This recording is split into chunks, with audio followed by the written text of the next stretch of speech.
Operadores en Java, pues ya lo he dicho. Los operadores aritméticos, de sobra conocidos. Los operadores lógicos, ya lo hemos estado utilizando, por ejemplo, el AND en el equals.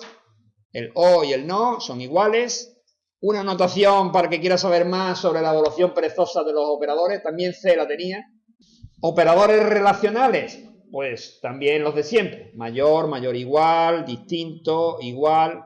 Cuidado con el igual, que tiene un doble significado según estemos entre objetos o entre tipos primitivos. Por eso pone aquí igual que, idéntico a. Según estemos entre objetos primitivos o, perdón, variables primitivas u objetos. Y el distinto. Otros operadores. Bueno, pues estos son un poco distintos a los que teníamos en C. El operador punto, que es un operador y sirve para invocar un método. Poner un tipo entre paréntesis, que es el casting, que sirve para convertir un tipo en otro, siempre que se pueda. Si no se puede, dará un error. Los corchetes, que son los operadores que nos permiten acceder a las posiciones de los arrays.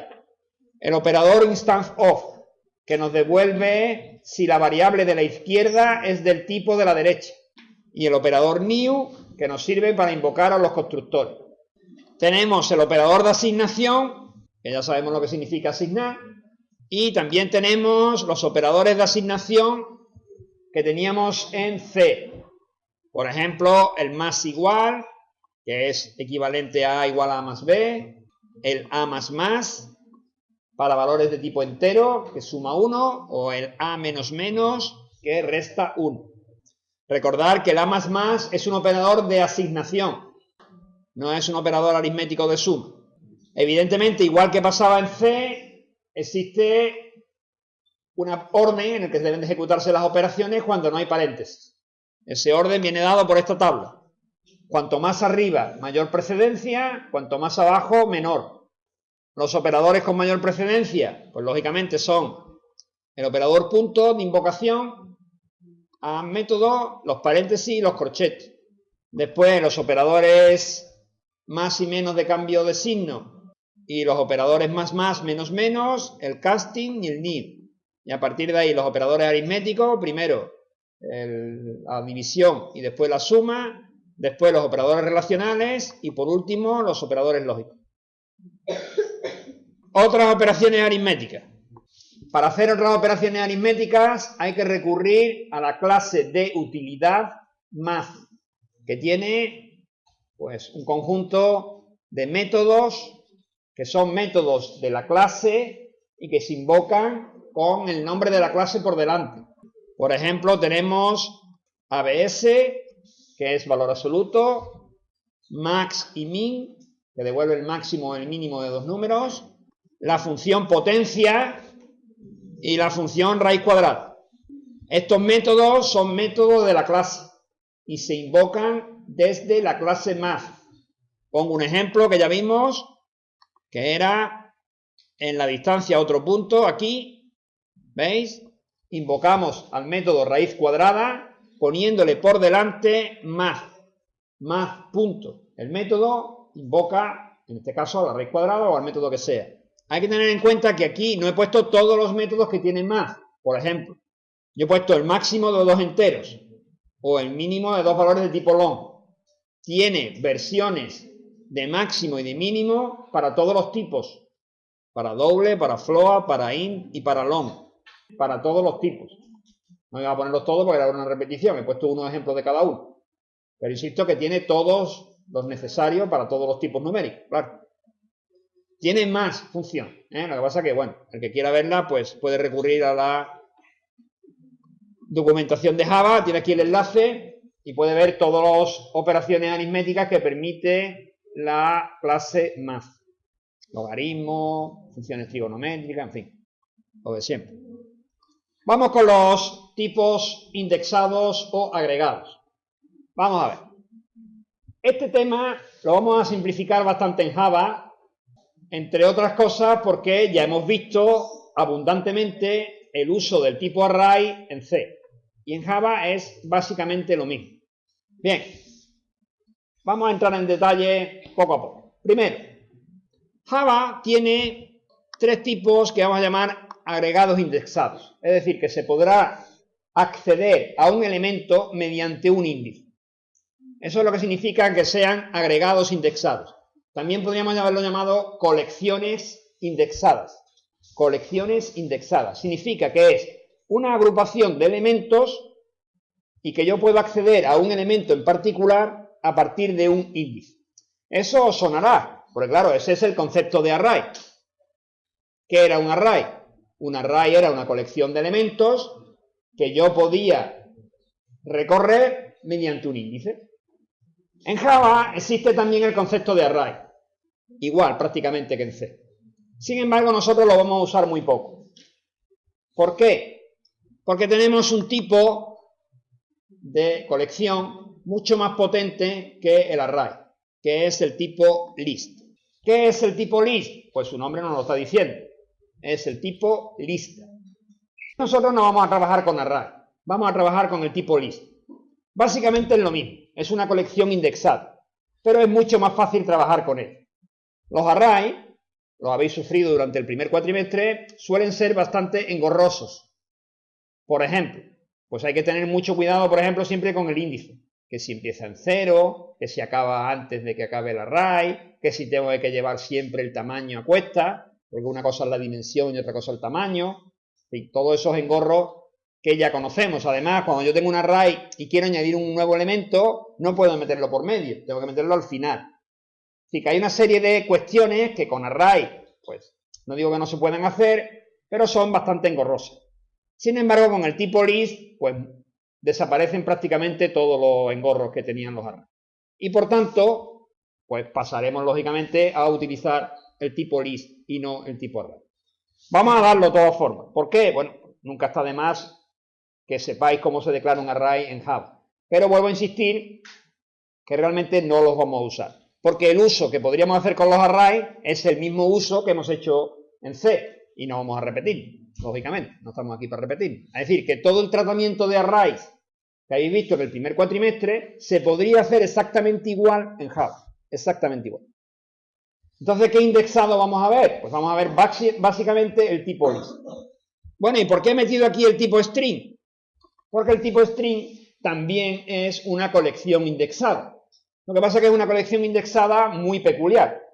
Es una colección indexada de chat. Habitualmente trabajaremos con el string completo, no a nivel de chat. Pero bueno, que sepáis que también se pueden trabajar con un string a nivel de chat.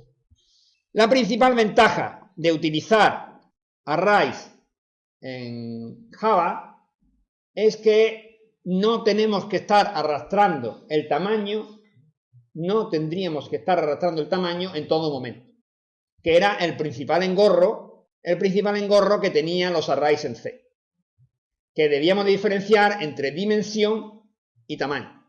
Bueno, pues Java tiene un atributo que se llama length. Es un atributo.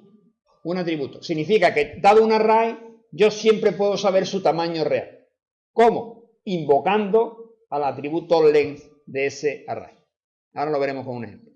Repito, los arrays en Java tienen ya, nada más empezar, una gran ventaja con respecto a los arrays en C. Y es que no tengo que estar arrastrando el tamaño del array, sino que me lo proporciona siempre que yo quiera la invocación al atributo length. La longitud de una cadena también se puede saber, invocando en este caso al método length. Fijaros que esto ya va a empezar, podrían haberle puesto otro nombre. Una cosa es el atributo length de un array y otra cosa es el método length de un string. La diferencia fundamental está en que como length es un método, tiene que llevar paréntesis.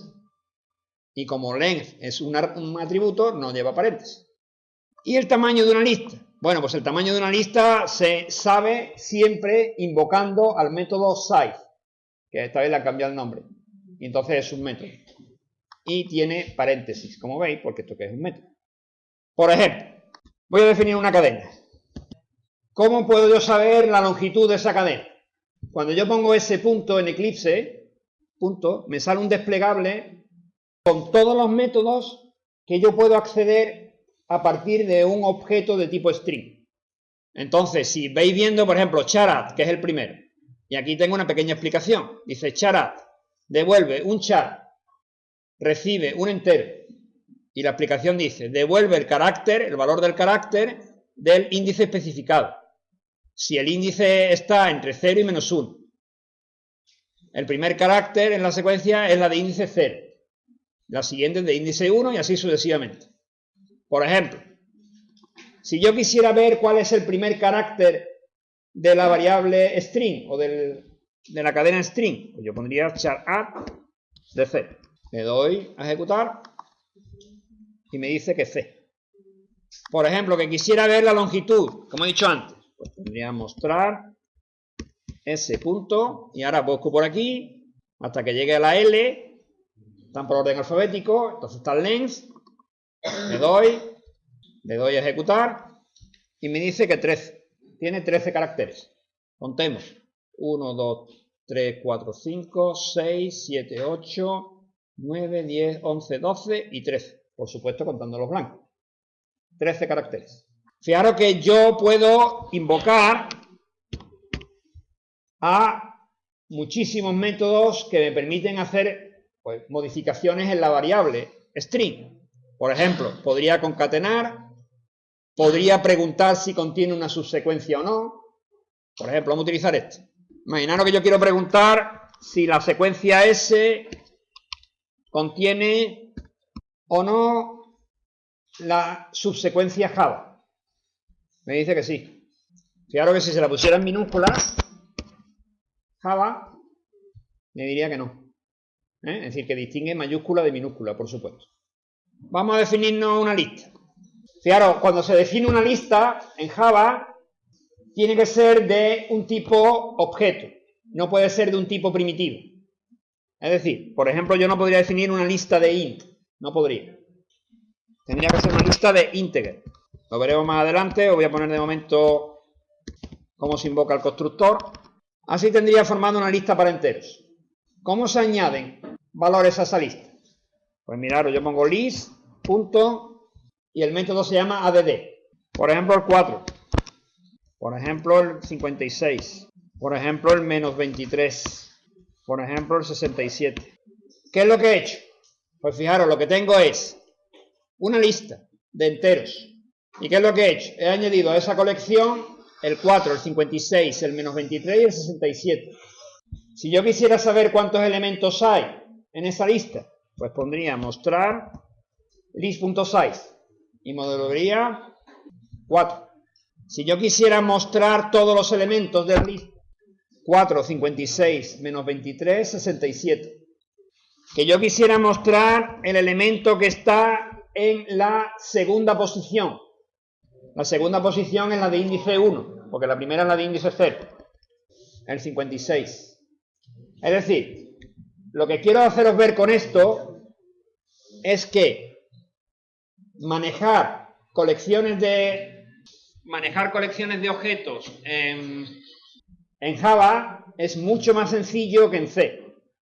Fijaros que aquí estoy manejando una colección de objetos de tipo entero, yo estoy añadiéndolos, no me estoy preocupando por el tamaño, yo puedo decir qué posición ocupa cada elemento, cuál es el tamaño, y podré hacer muchas más cosas, como por ejemplo el máximo, el mínimo, el buscar, todas esas operaciones y muchas más las podré hacer sin necesidad de implementarlas, porque Java ya trae todas esas operaciones implementadas en el tipo list. Sí se puede añadir una lista a otra, pero no con nada. Lo veremos la siguiente semana y próxima.